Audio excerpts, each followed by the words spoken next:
So fine, today we are going to start with a new topic. Uh, I should not say a new topic, but it's a new problem statement under the same topic, that is greedy algorithms. So today we are going to discuss the next topic, that is an activity selection problem. Now it is also sometimes known as job sequencing problem. Now there are other versions of job sequencing as well, which is called a deadline or job deadline problem. Now, there is a difference between these two problems. We will be discussing both of them today. This is the case in which you have a series of activities. Now, this is a very classical problem. Activity selection problem, it's basically a scheduling problem, and schedule is applied everywhere. So that's why this problem is considered to be an important optimization problem, and that's why we are going to discuss it. Now, it is a problem in which we have S. S means a set, where S is actually number of activities. That means it's a set of activities starting from first to n. So 1, 2 up to n are those proposed activities. Now each activity wants some resource used by one at a time. So consider, uh, just put ourselves in this problem statement. We also require to perform a series of activities, like we want to learn, we want to uh, entertain, something like that. So there are a number of activities, but there are some activities which requires every time our involvement is required. That means if I want to do that, I should be involved in that. Unless and until I am not involved in the activity will not be performed. Now think from the computer's perspective. There are n number of processes and you want to execute those processes. But this process has some start time and some finish time. And each of these process requires a processor to execute it. So what happens, I want to perform or I want to execute all the process, but because the timings are such a way and because they are dependent on a single resource, that is a processor, so ultimately you will not be able to execute every process. So now there is a scheduling case. Now there applies a scheduling because you cannot execute every process, so you need to schedule it. Now when you are scheduling it, then obviously your objective is to maximize the number of processes you can execute. So that is the problem statement. There is n number of processes which we want to execute, or let us say put it in activity form. So there are n number of activities which is to be performed. Each of these activity required one resource in order to get it performed, and each of these activity has some start time and some finish time associated. That means each activity will start at some Si and it will finish at some Fi. This is what it shows you, and every time Si is less than or equal to Fi. Now if, first of all, let me make it full screen. Okay, so if selected activity I takes place during half open interval. Half open means, let us say if your SI is 2 and FI is 5, then your activity will start at 2 and it will finish before 5, right? And if you consider that it's a single unique timestamp, so it starts at 2 and it finishes at 4, that means it's before 5. So that's why it is half open interval. It can be half closed interval as well. It depends. But our objective is each activity has some start time and some finish time. There are n number of such activities. Each of these requires a single resource. So there is only one machine which can perform this activity. So problem is to find out maximum size set of mutually compatible activities. Now, in order to understand this, I will show you some another example. So let me stop this screen and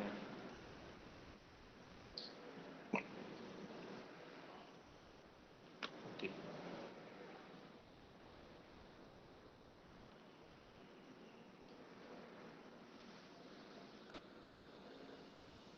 Fine. So you can see this. There are, let us say, there are two activities, A and B. Let us assume that A starts at some time stamp. So let us say A starts at 2 and A finishes at some another time stamp. So let us say A finish it at uh, 5.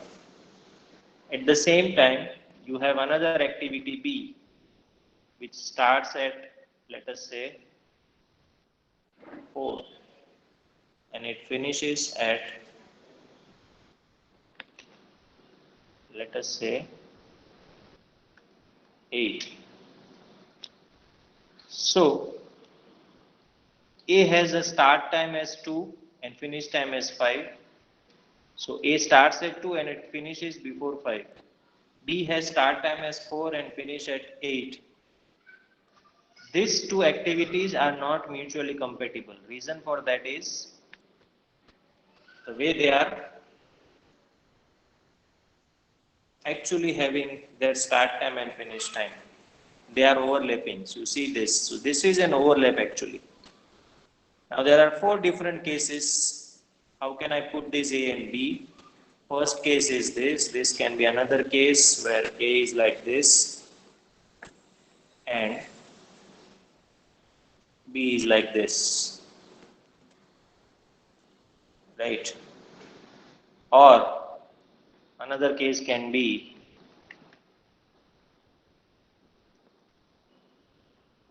something like this.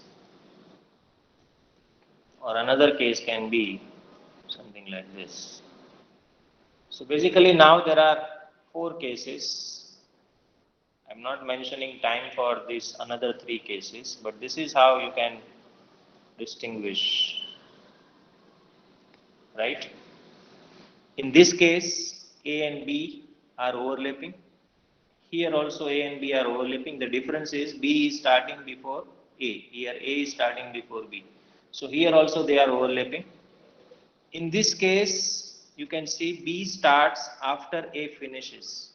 So it can be as close as this as well. But still, they do not overlap. So A finishes first and then B starts. Here is another case where B actually finishes it first and then A starts. So there are four cases over here, and out of these four cases, this one is not mutually compatible. This is also not mutually compatible. This is mutually compatible, and this is also mutually compatible. Our objective is, instead of this, let us say we have n number of different activities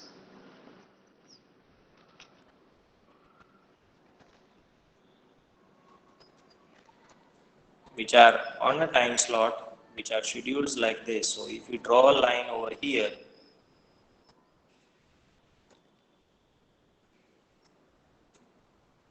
so if we draw a line, this is my time, right? Then each of these activity has some start time and some finish time. So let it put like this.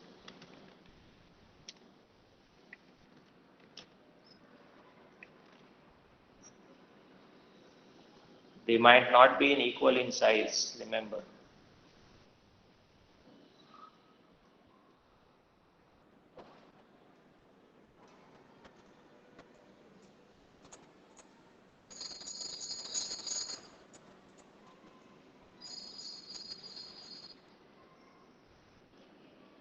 So something like this we have.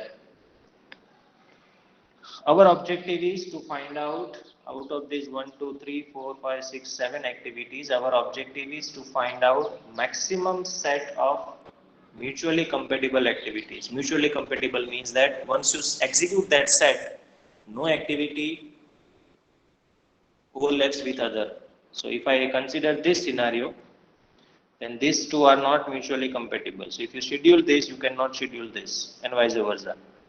Similarly, if you can see this activity and this activity, they are mutually compatible. That means this is A,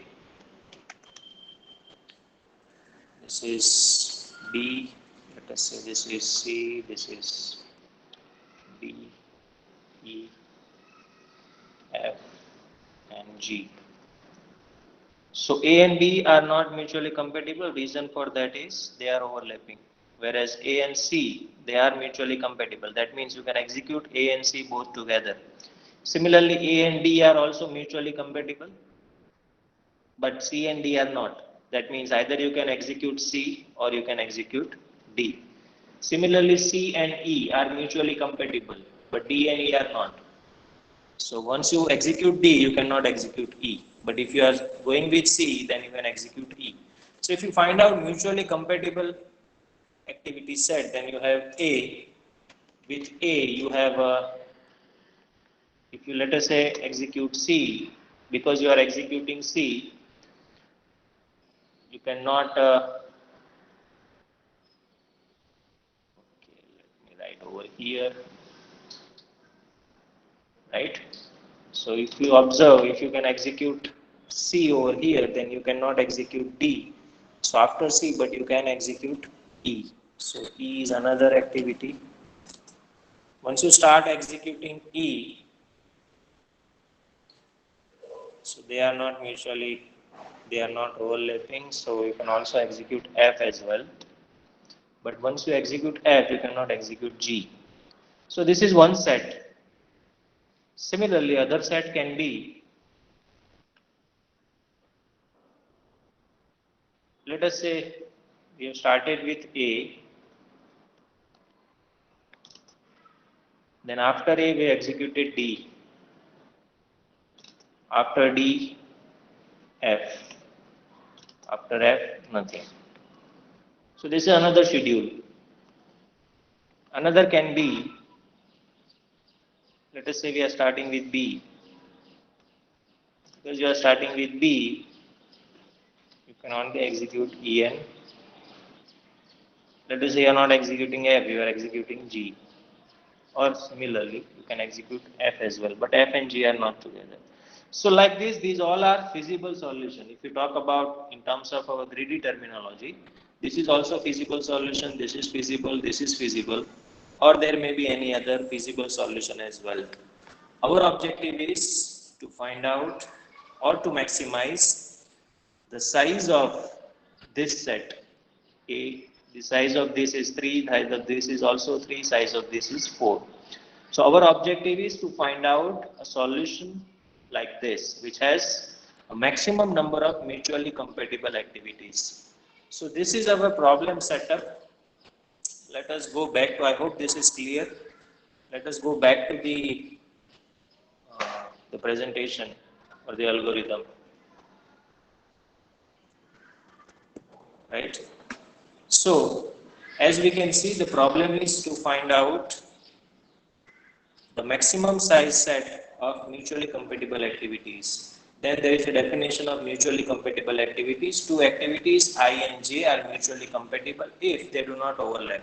That means start time of first activity is greater than or equal to finish time of second activity, or start time of second activity it is less than or start time of second activity as J, actually this is not correct, it should be greater than or equal to, start time of activity J is greater than or equal to finish time of activity I. So basically it's a vice versa, I and J, okay. So let us assume how to sort or how to solve this problem statement. First of all, we need to find out some greedy choice property. Obviously here we have two choices, either we can sort the processes on its finish time, or we can sort the processes on its start time. And it is being observed that optimum solution you will be getting by sorting on its finish time. So what it means, if you have given something like this, A1, A2, A3, A4, like this, there are 10 activities. You have been given start time. So A1 starts at 1, it finishes at 3. Similarly, 2, 5, 3, 4, 4, 7, 7, 10, something like this. So you have either you can sort the activities on start time or you can sort the activities on finish time to find out the optimum solution. Now The algorithm says that you should solve it on the finish time. So what happens when you do this? We'll come back to the algorithm. First we will discuss this example. So what we are doing, we are actually sorting the activities on finish time. So this is 3. So 4 will come first, then 5, then 7, then 9, 10, 11, 12, 13 and 14. So we will sort this. What you will get is something like this. So A1 is an activity which starts at 1, it finishes at 3. Second is A3, it starts at 3 and finishes at 4. Similarly, you have finish time is sorted. Remember this. Whenever you are supposed to solve an activity selection problem where each activity has start time and finish time, the first task is sort the activities on its finish time in increasing order sorting of its finish time. So now if you put this table on this timeline, what you will get is something like this. So let us say you are actually having this activity A1. So A1 starts at 1 and it finishes at 3. Then you have A3. A3 starts at 3 and finishes at 4. Then you have A2. A2 starts at 2 and finishes at 5. Then you have A4. Similarly, you can put each of these activities in this order, right? Now you can obviously see that obviously you will start with the first activity. So A1 with A1 you will start. What is the next activity? A3. These two activities are mutually compatible if start time of next activity is greater than, just look at my cursor, start time of next activity A3 is greater than or equal to finish time of previous activity. So if this is greater than or equal to this, then these two can be scheduled. So let us see this A1. Obviously they do not overlap, so these two can be scheduled. Now we will look at A3 and A2. Obviously they are overlapping, so you have to skip this A2. Then you will look at A3 and A4. Obviously the current activity is A4 and previous activity is A3. A2 was never being scheduled. So now you will look at start time of A4. A4 is 4. What is the finish time of A3? Is 4. 4 is greater than or equal to 4, so A4 will get scheduled. Then you have next activity, A6. What is the start time? 8. What is the finish time of previous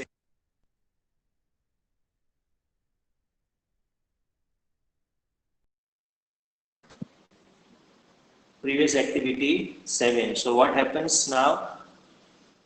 See this A4 and A6. So start time is greater than finish time, so A6 will be scheduled.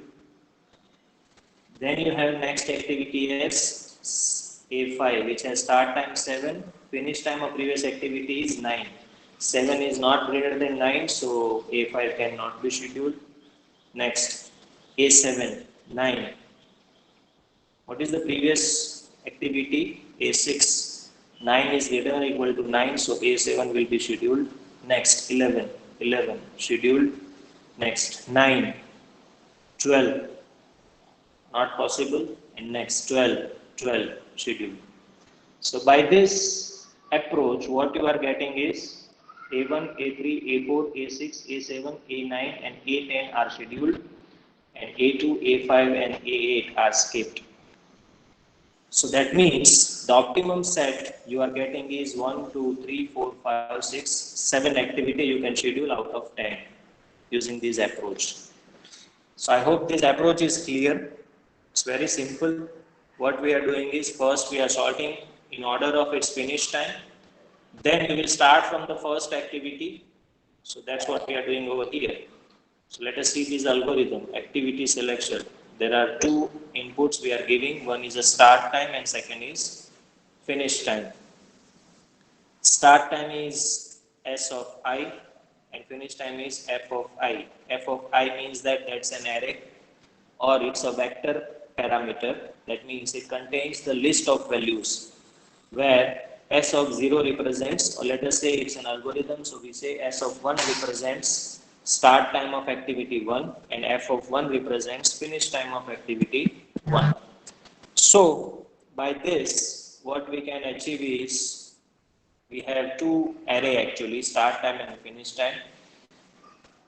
Here it is assumed that the activities are already sorted on its finish time. So in this algorithm, we are not doing sorting. Otherwise, the first step is to sort the activities on its finish time. Here we are not doing it.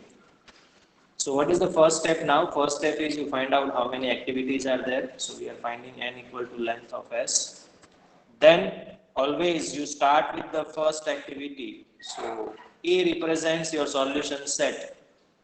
So initially what you are doing, you are moving your first activity into the solution set. So A equal to 1. Then you are, this is J represents the index to the current activity. Current activity, currently first activity is in execution, so you are maintaining J equal to 1. Obviously your first activity is already in place, so you will start from the second activity. So I represents the next activity, J represents the current, I represents next. So next is activity 2. So you will start with the second activity, you will go reach the last activity. And what you are checking at every time, start time of next activity is greater than or equal to finish time of first activity. So this is my constraint. Two activities are mutually compatible if this is true.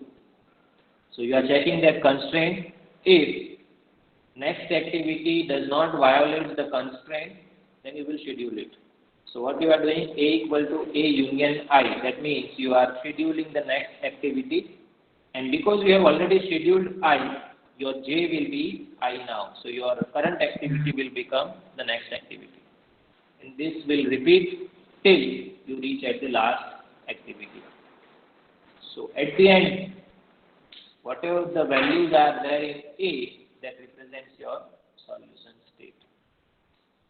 So I hope this is clear. It's a very simple approach, and the problem statement is very popular one. So each activity has some start time, some finish time. The only thing which you are supposed to do is you will sort the activities on finish time. And this is not new for you as well, right? You have a submission for n number of subjects. So obviously you will schedule those submissions, or you will schedule your preparation according to the submission date only. So the subject with the last submission date you will schedule at the last. So first thing you are going to do is the sorting on its finish time, right? So when it is to be submitted, what is the last time I am having? So you will schedule accordingly, and then you will start doing the activities. Obviously this is not a good example, but this is what it is. So this is an approach. Let us discuss the time complexity. Time complexity for this algorithm. What is the step count for first statement? It's a declaration, so it's 1. Here also it's 1. Here also it's 1. Then you have this for loop, which is running n minus 2 plus 1. So that is, sorry, which is running n minus 1 plus 1. So it is running n time. This is n minus 1, n minus 1, n minus 1, and 1. So obviously you have one for loop. So time complexity of this algorithm is big of n. But this is what it is. But here we have assumed one thing, and that assumption is that activities are sorted on its finish time, which could not be assumed actually. Just for simplifying the core aspect of the problem statement, I have skipped those sorting part, and that's why I just represent these parts only. But otherwise, this is not the thing which can be assumed, or which can be, yes, assumed. You have to perform sorting inside the algorithm only. So if you go for any sorting technique, the time complexity will be, or I should say, if you go for any effective sorting technique, the time complexity will be big of n log n.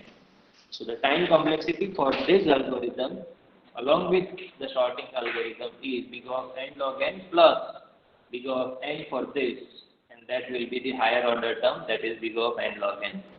So that is the time complexity of activity selection problem.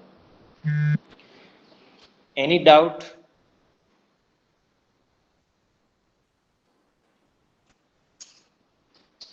Till this point.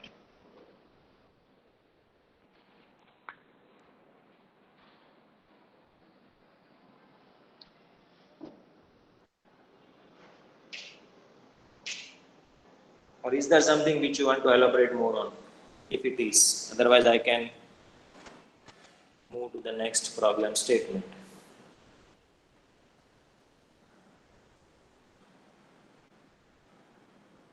Okay.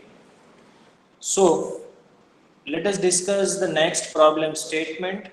Actually, next in sequence is the spanning trees, but I will skip those for today.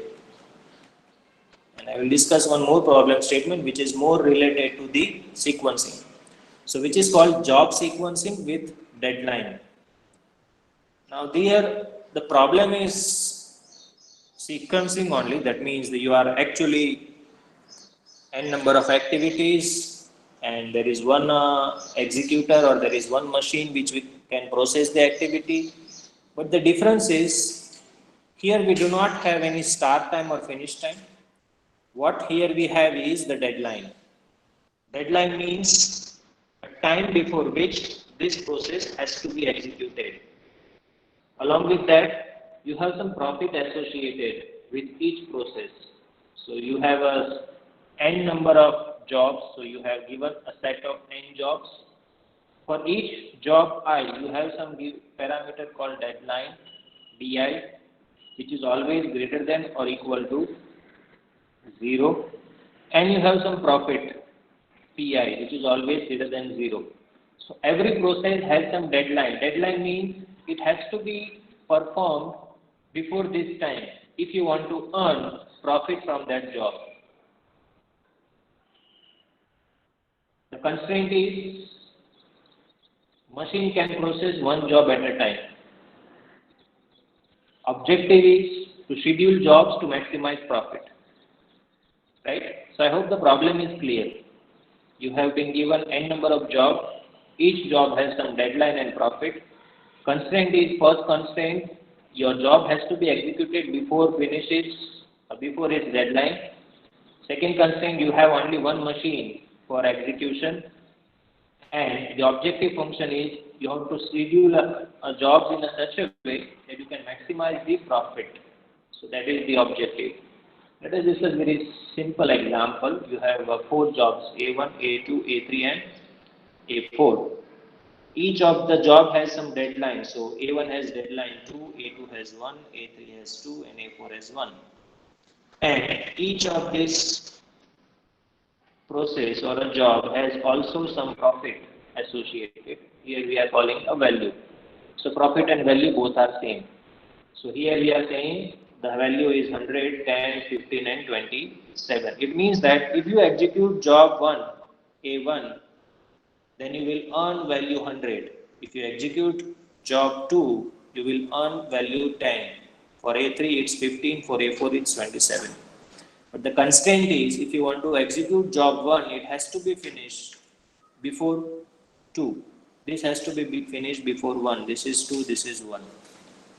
So, without any algorithm, let us just write down the permutations. Permutations means trying all the possible combinations.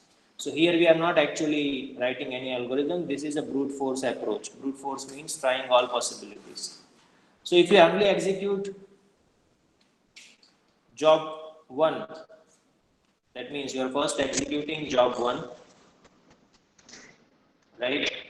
Once you execute job 1, you cannot execute any other process, mind well, because you are executing job 1, the deadline is 2.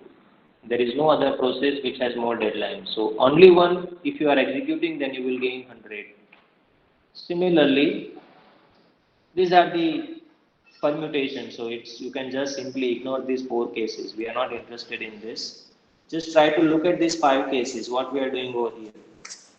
One solution is job 1 and job 2. What is job 1 and job 2? Job 1 has deadline 2, job 2 has deadline 1. So obviously you can first execute job 2 followed by job 1. because it has to be finished before 1, so it will finish before 1. Here it will finish before 2. Obviously you have one slot for 2, then second slot for 1. So 2 and 1, what is the total value we will gain is 110. Another solution can be, similarly you can execute 1 and 3, because this is 1 and this is 2.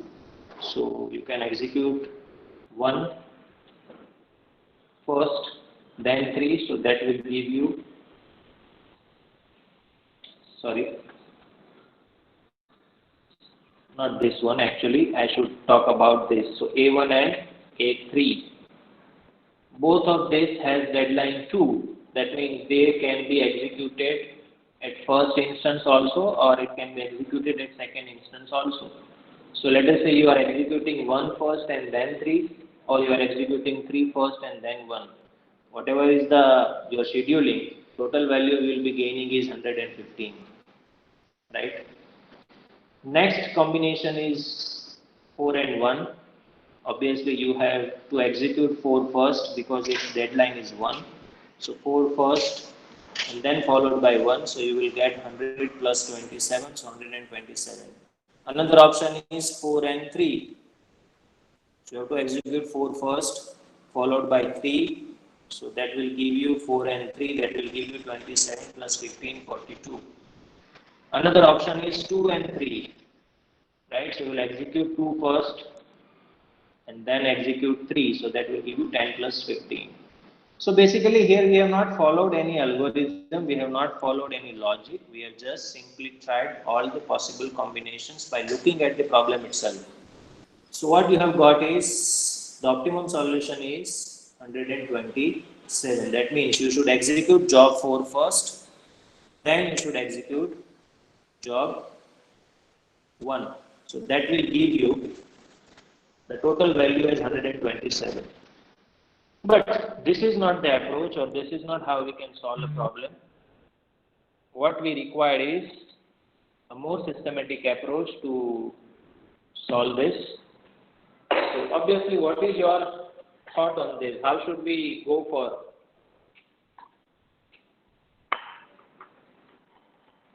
We have two values, right? First is deadline, second is profit.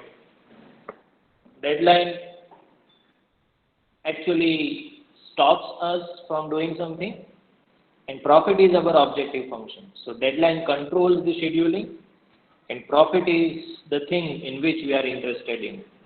So what should be the approach? How should we go for? What is your thought?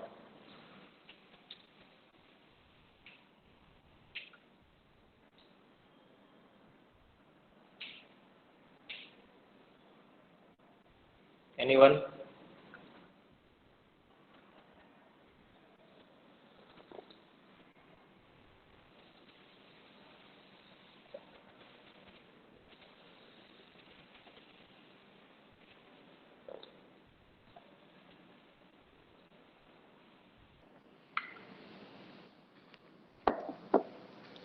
See, the first approach can be just sort the process in order of its profit in decreasing order.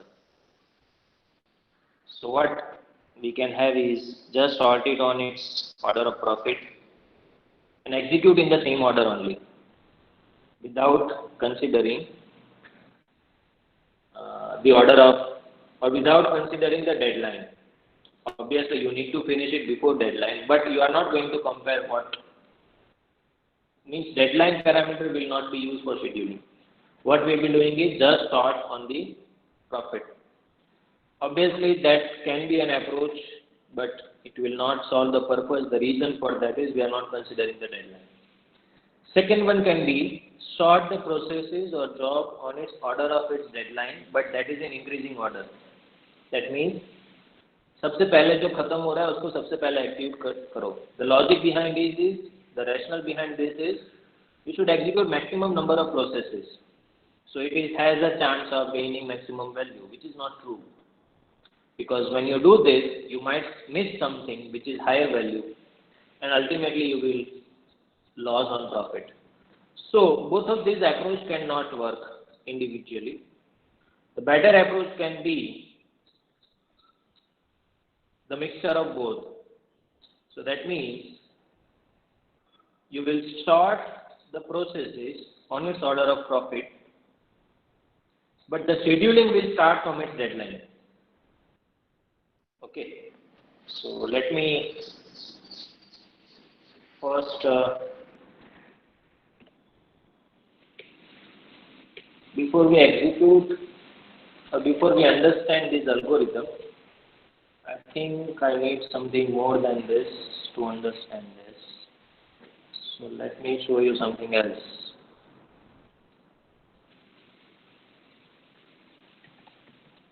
Great.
So I think now you should see the screen of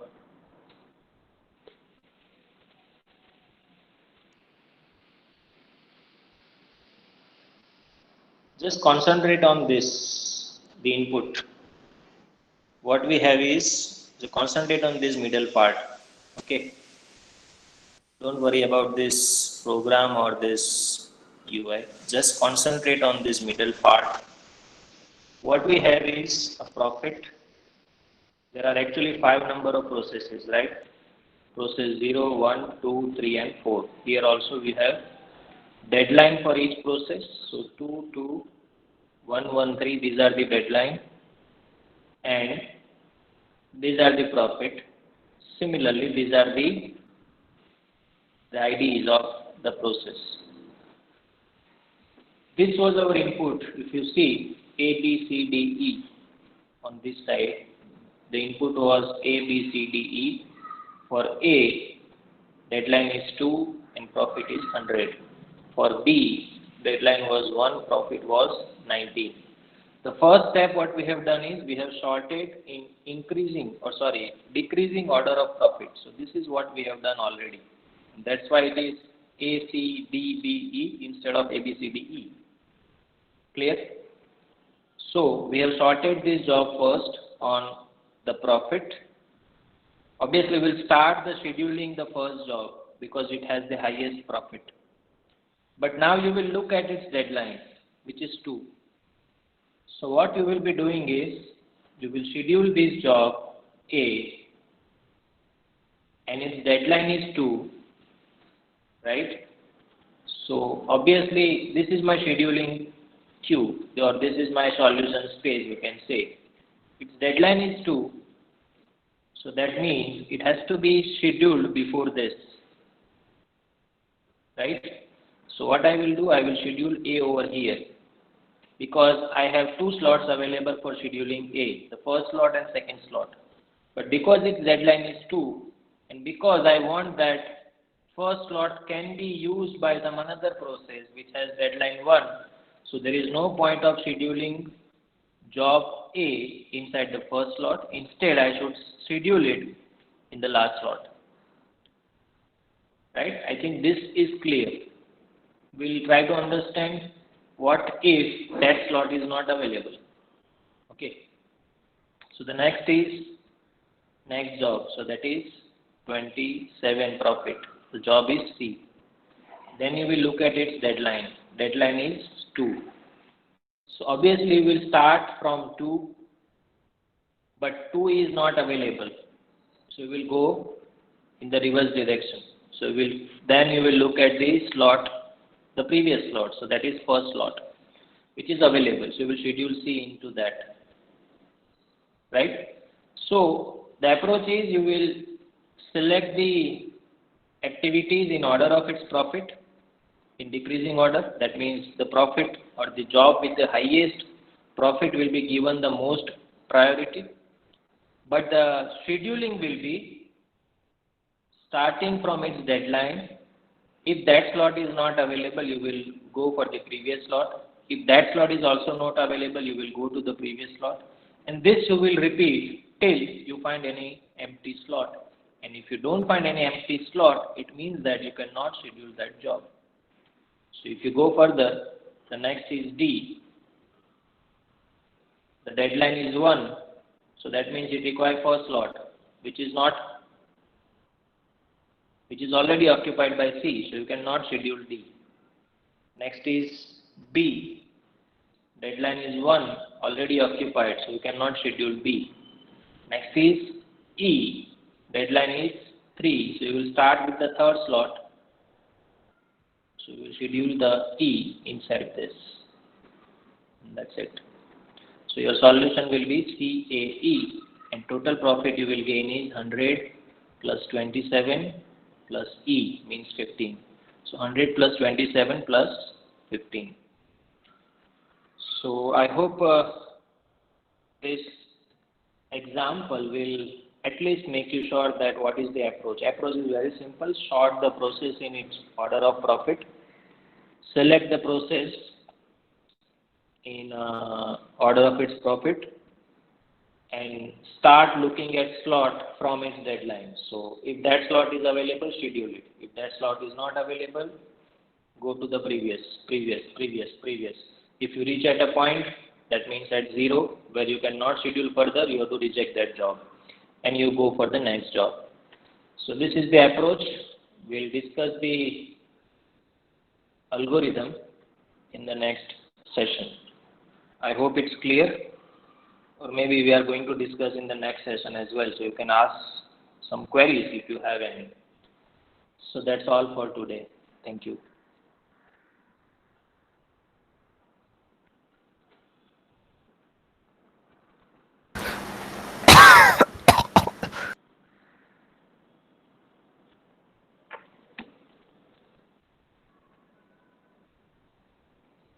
Hello.